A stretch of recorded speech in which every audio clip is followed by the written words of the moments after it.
Reddit қолданушылары, өзіңіздің түріңізді қалай сипаттайсыз және қандай баға бересіз? Барлық комментарийлер Reddit сайтынан алынған. Мен өте толық Анджелина Джоли сияқтымын. Адам ұрлап сататындардың өзі мені кейін қайтарып жіберді. Мен тойдағы торт сияқтымын, вроде әдемі күшті сияқты, бірақ дәмі онша емес. Менің әйелім өте сұлу, және мен оның емшегін ұстай аламын. Яғни түрім күшті болып тұр ғой сонда. Менің сұлулығымнан айна сынып қала береді. Менің 2 жасар балам менің суретімді айнытпай салады. Түрім сондай шынымен де. Мен сенің әйеліңді тартып алатындай красавчикпін.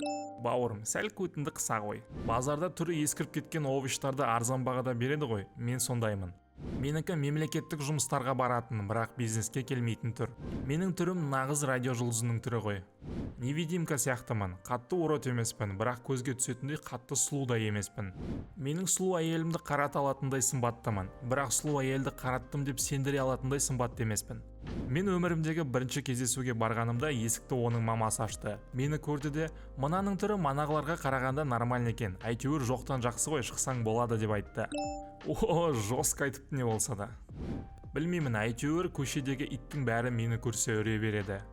Маған біреу, семіздер үшін сенің түрің норм деп айтты. Жаман деп жылайтындай уродка емеспін, сұлумын деп мақтанатындай сұлу да емеспін. Егер Марго Робби примерно Феррари болса, мен примерно Жигули сияқтымын ғой.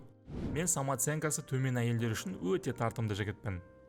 Егер мен қоқыстардың арасында тұрсам, қоқыс жинаушылар мені де қоқыспен бірге алып кететін сияқты. Мен овсянка сияқтымын, пайдалымын, бірақ прям күшті тартымды емеспін.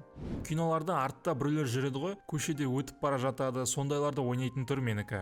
Жасы үлкен әйелдер менің қызымды алшы, сүйкімді екенсің деп айтады, ал олардың қыздары маған қарамайды. Сонда қандай болдым мен? Бауырым, басыңды қатырма, олардың қыздарын таста да бірден үлкен әйелдің өзіне үйленіп ал. Олар сені бағалайды.